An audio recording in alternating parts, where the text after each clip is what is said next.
अच्छा, बहुत सारे दोस्त जो है वो पूछ रहे थे मेरे से कि यार मेरे जो जॉब मेट्स हैं और बाकी जो मेरे दोस्त हैं, क्योंकि अभी हर बंदा पाकिस्तान से निकलना चाहता है। तो अब ये आपकी लक भी होती है और आपकी एफ़र्ट भी होती है कि आप एफ़र्ट क्या कर रहे हो। सबसे पहला स्टेप तो ये है कि भाई अपने डॉक्यूमेंट जो है वो अटेस्ट करवा लो, क्योंकि लोगों के डॉक्यूमेंट्स ही अटेस्ट नहीं होते और वो बाहर अप्लाई करना चाह रहे होते हैं, ठीक है। तो काफ़ी सारे दोस्त मेरे से पूछ रहे थे, तो इसका स्टेप बाय स्टेप प्रोसेस मैं बता देता हूँ, ठीक है।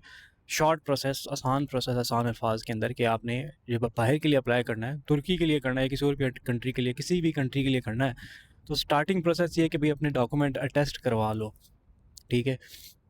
सबसे पहला जो आपने अटेस्टेशन करवानी है वो आपने करवानी है अपने बोर्ड से। अगर आपने फेडरल बोर्ड से किया है तो फेडरल बोर्ड से अपने डॉक्यूमेंट अटेस्ट करवा लो, पिंडी बोर्ड से किया है तो पिंडी बोर्ड से अटेस्ट करवाओ, ठीक है।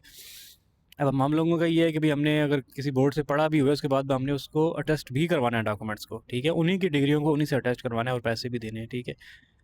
तो अनफॉर्चुनेटली प्रोसेस यही है, लेकिन करना पड़ेगा क्योंकि आपने मुल्क की इकॉनमी भी ऐसी ही चलेगी, ज़ाहिर बात है, पेमेंट्स जाएंगी। तो खैर आपने अटेस्ट करवाना है, ठीक है। पिंडी बोर्ड से अगर किया हो तो शॉर्ट प्रोसेस बता दूँ, जो भी बोर्ड है वहाँ से पहले अटेस्ट करवा लो, ठीक है। ऑनलाइन प्रोसेस है, ऑनलाइन आपने अपॉइंटमेंट लेनी है, अपॉइंटमेंट लेने के बाद आपको वो वाउचर इशू कर देंगे, ठीक है, ऑनलाइन ही। उनकी वेबसाइट के ऊपर चले जाओ, फेडरल बोर्ड है तो फेडरल बोर्ड की वेबसाइट पे जाओ, पिंडी बोर्ड है तो पिंडी बोर्ड की वेबसाइट पे चले जाओ, ठीक है। और वहाँ पे अटेस्टेशन के बाद वाउचर आएगा, वाउचर की फ़ी पे करो, ईज़ी पैसा से भी हो सकती है, बैंक से करना चाहते हो बैंक से भी हो सकती है, वो एक वाउचर नंबर आपको दे देंगे, ठीक है। जब वो आपका प्रोसेस हो जाएगा तो उसके बाद से आपने अपॉइंटमेंट लेनी है आईबीसीसी से, ठीक है। आईबीसीसी से अपॉइंटमेंट लेने के बाद आपको वो एक दिन सेम प्रोसेस वही है, आप अपॉइंटमेंट लेते हैं तो उसके बाद वाउचर आपका जो है जनरेट होता है। और वाउचर जनरेट होने के बाद आ, आपको वाउचर नंबर मिलता है, वहाँ से आपने पेमेंट करनी होती है, ठीक है। और उसकी इसकी जो फ़ीस है, तकरीबन जो नॉर्मल फ़ीस है ना, वो है 1200 रुपया एक डॉक्यूमेंट की, ठीक है। और जो बोर्ड से आपने अटेस्ट करवाना है अपने बोर्ड से, उसकी फ़ीस है 5000, ठीक है। 5000 वो है, 1200 ये आईबीसीसी की फ़ीस है। प्रोसेस मैंने बता दिया, उन्होंने अपॉइंटमेंट लेनी है, वाउचर फ़ी पे करनी है, अपॉइंटमेंट की डेट आएगी, आपने आईबीसीसी के ऑफिस जाना है और कोशिश करना है कि सुबह के टाइम चले। उनकी 2 स्लॉट्स होती हैं, ठीक है। एक 9 से होती है 12 बजे तक, और एक 12 से ऑनवर्ड 4 बजे तक होती है, ठीक है। सुबह वाली स्लॉट में अगर जाओगे तो सेम डे में डॉक्यूमेंट आपको मिल सकते हैं, शाम को आपको दे देंगे ये, ठीक है। उसके ऊपर डॉक्यूमेंट की बैक साइड पे टिकट्स वगैरह लगाते हैं, स्टैंप्स इनकी होती है, बल्कि स्टैंप लगा के देते हैं, वो एक बार कोड सा होता है, ठीक है, वो लगा देंगे। तो अगर सुबह वाली स्लॉट में जाओगे तो सेम डे में आपको डॉक्यूमेंट मिल जाएगा। और नेक्स्ट डे के अंदर जब आईबीसी से आपकी डॉक्यूमेंट ये मिल जाएगा अटैच होकर, तो नेक्स्ट डे आपने करवाना है मूफा से, ठीक है। मूफा का प्रोसेस ये है कि भाई सुबह अर्ली मॉर्निंग आपने जाना है। उसकी अपॉइंटमेंट्स का भी इन्होंने प्रोसेस स्टार्ट नहीं किया है। ये मैं बात कर रहा हूँ इंटरमीडिएट तक की डिग्रियों की, ठीक है। अगर आपकी डिग्री जो है वो एचईसी से भी आपने की हुई है तो सबसे पहले आपने, जब आपकी डिग्री अपनी ले लेंगे, डिग्री ट्रांसक्रिप्ट और सर्टिफिकेट, वो आपने एचईसी से, अपनी यूनिवर्सिटी से लेना है, ठीक है। एचईसी से आपने अपॉइंटमेंट लेनी है, उनको फ़ी पे करनी है, एचईसी के ऑफिस जाके, उनका जो इस्लामाबाद में ऑफिस है, एच सेक्टर के अंदर है, वो आप गूगल कर लेना। वहाँ पर जाके अपनी एचईसी की डिग्री आपने अटैच करवानी है एचईसी से, ठीक है।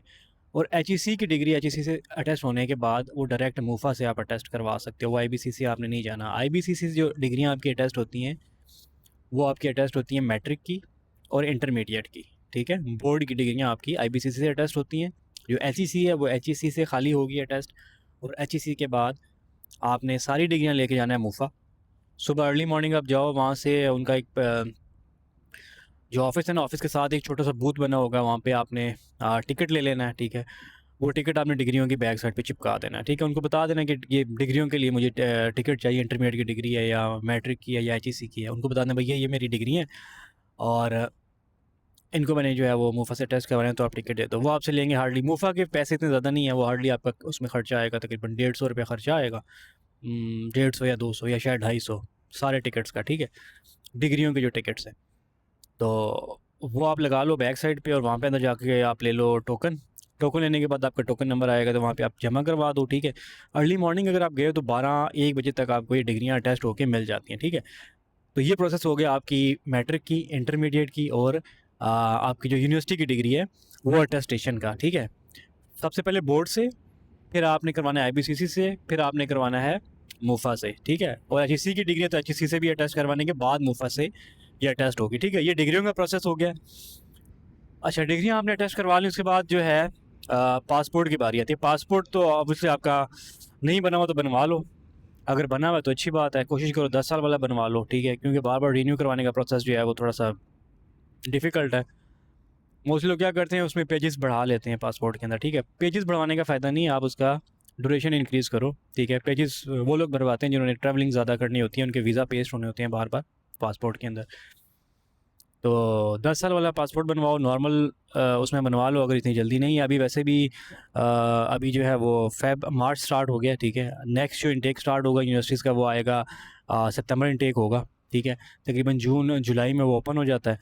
तो उससे पहले-पहले सारा कुछ डॉक्यूमेंट वगैरह रेडी कर लो और उसके बाद फिर प्रोसेस स्टार्ट होगा। यूनिवर्सिटीज़ की वेबसाइट पे जाके आपको चेक करना पड़ता है कि भई एडमिशन ओपन हुआ है कि नहीं हुआ। जब ओपन हो जाए तो आप उसको अप्लाई करो। मोस्टली यूनिवर्सिटीज़ माँगती हैं आइल्स, कुछ नहीं भी माँगती। तो अगर आपने आइल्स किया हुआ है तो अच्छी बात है, नहीं किया हुआ तो आप उन यूनिवर्सिटीज़ को टारगेट करो जहाँ पे आइल्स रिक्वायर्ड नहीं होता। और एक और बात भी है कि अगर आइल्स नहीं किया हुआ आइल्स, तो अपनी यूनिवर्सिटी से जो है ना वो इंग्लिश प्रोफिशिएंसी सर्टिफिकेट बनवा लो, ठीक है? तो आइल्स का अल्टरनेट मोस्टली यूनिवर्सिटी जो है वो उसको भी एक्सेप्ट कर लेती हैं, ठीक है? तो इंग्लिश प्रोफिशिएंसी सर्टिफिकेट और अपनी सारी डिग्रियों को अटैच करो। इंग्लिश प्रोफिशिएंसी सर्टिफिकेट मुफ़ा वगैरह से अटैच करवाने की ज़रूरत नहीं है, तो वो वैसे भी चल जाता है, ठीक है? तो इसके अलावा बाकी डिटेल जो है वो नेक्स्ट वीडियो में मैं देता हूँ। अभी अगर डिग्रियाँ टेस्ट करवा ली हुई हैं तो बहुत अच्छी बात है, जिन्होंने नहीं करवाई, जिनको नहीं पता प्रोसेस का, उनके लिए ये वीडियो है। और जाके अटेस्ट करवा लो अपने बोर्ड से। कुछ चीज़ समझ में नहीं आती तो कमेंट कर देना और मैं बता दूँगा। मोस्टली लोगों को नहीं पता होता, हमारे मतलब बाहर जाना चाहते हैं, एजेंट के चक्करों में पड़ जाते हैं, एजेंट पैसे खा लेते हैं, वीज़ा वगैरह फिर भी नहीं लगता, क्योंकि मोस्टली हमारे एजेंट्स को भी नहीं पता होता है कि प्रोसेस क्या है, ठीक है? जिसकी वजह से अभी तक लोग पाकिस्तान में बैठे हुए हैं, इतना खर्चा करने के बाद भी 20-20, 25-25, 30-30 लाख रुपए एजेंट को दे दिया है और उसके बाद एजेंट जो है वो मिल नहीं रहा लोगों को, ठीक है? तो बजाय इसके कि एजेंटों के चक्कर में पड़ो, अपने सारे डॉक्यूमेंट अटेस्ट करवाओ, यूनिवर्सिटी की वेबसाइट के ऊपर जाओ, वहाँ पे चेक करो और उनका क्राइटेरिया चेक करो कि क्या क्राइटेरिया है, कितने परसेंट उनको मार्क्स चाहिए, उनका क्राइटेरिया फुलफ़िल करो। कम परसेंटेज वाली यूनिवर्सिटीज़ भी हैं, वो कम परसेंटेज पे एक्सेप्ट कर लेती हैं, कुछ ज़्यादा वाली तो अपनी रिक्वायरमेंट के हिसाब से यूनिवर्सिटी को टारगेट करो और अप्लाई करो। और बस बाकी की जो वीडियो है इसके अलावा भी कोई डिटेल वगैरह वीडियो मुझे समझ आएगी तो वो भी मैं बना दूँगा। तो ऐसा ही जाके डिग्रियाँ टेस्ट कराओ अपनी।